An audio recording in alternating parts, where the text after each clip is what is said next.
আমি হাসু আপার বিপক্ষে যে অনেক স্ট্যাটাস দিয়ে অনেক ভিডিও করে অনেক ভুল কাজ করে ফেলেছি, এটা আমি বুঝতে পারলাম। আমি রিয়েলাইজ করলাম আমার অনেক বড় ভুল হয়ে গেছে। যেহেতু হাসু আপা দেশে ফিরতেছে, আমার উচিত এই মুহূর্তে আমাকে যেভাবে হোক পালিয়ে যাওয়া। দরকার হলে এয়ারপোর্টে আমি কন্ট্যাক্ট নিব, দরকার হলে বর্ডার ক্রস করব, যেভাবেই হোক আমাকে পালাতেই হবে। এখন টাকা দিয়েই পালানো যায়, টাকা দিলে আমাকে দেশ থেকে বর্ডার ক্রস করে দিবে। তো যেভাবে হোক, যে মাধ্যমেই হোক আমাকে দেশ পালাতে হবে।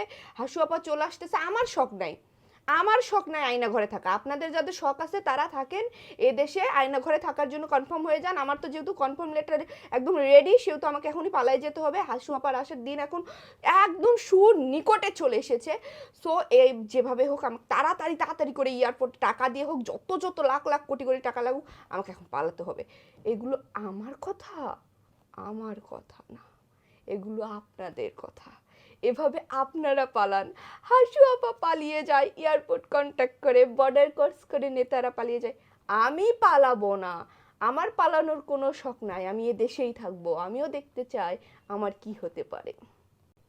আমি ফুলের তোড়া নিয়ে আপনাদের নেত্রীর জন্য এয়ারপোর্টে দাঁড়িয়ে থাকবো, আমিও দেখতে চাই তার কিভাবে এই দেশে ফিরে।